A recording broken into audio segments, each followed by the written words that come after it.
Good morning বন্ধুরা, তোমরা সবাই কেমন আছো? আশা করছি তোমরা সবাই অনেক ভালো আছো আর আমিও ভালো আছি। আজকের ভিডিওটা অন্যরকম।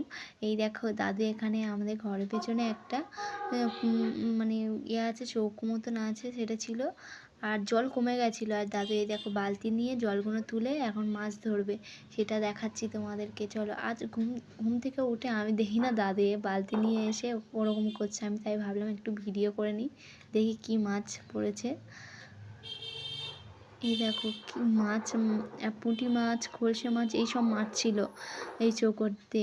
আগে যেন ভালো মাছ পড়তো, এখন আর মাছ এই চৌকোতে অতটা মাছ হয়নি এবছরে। আর আগের বছরে ভালো মাছ হয়েছিল, এবছরে মাছ হয়নি। এবছরে ছোটো ছোটো মাছ, পুঁটি মাছ, তারপর খলসে মাছ, একটা কই মাছ পেয়েছে আর একটা লাটা মাছ পেয়েছে। এও দেখতে এসেছে, আমিও এখান থেকে দেখছি। আর ওই দেখো মাছ লাফাচ্ছে, ছোটো ছোটো মাছ। আর গ্রামের সাইডে তো যে যার মতন সকালে মাছ ধরতে গিয়েছে। এই একটা ছেলে ভাই হয়, সে একটা মাছ এই দেখো বেড়ে ধরে এনেছে। ওদিকে একটা চৌকো থেকে, আমাদের চৌকো থেকে বেড়ে ধরে এনেছে। আর ও দেখিয়ে দেখিয়ে আনছিল, আমি বলি এই বাড়ি নিয়ে আয় দেখি। আর আমাদের বাড়িতে নিয়ে এসেছিলো, এই দেখো। আর বেড়োটা জ্যান্ত আছে, আমি বলি এই দেখ জ্যান্ত আছে, নড়ছে। আর তোমরা কে কে এই এই এই মাছটা খাও অবশ্যই কমেন্ট করে বলবে।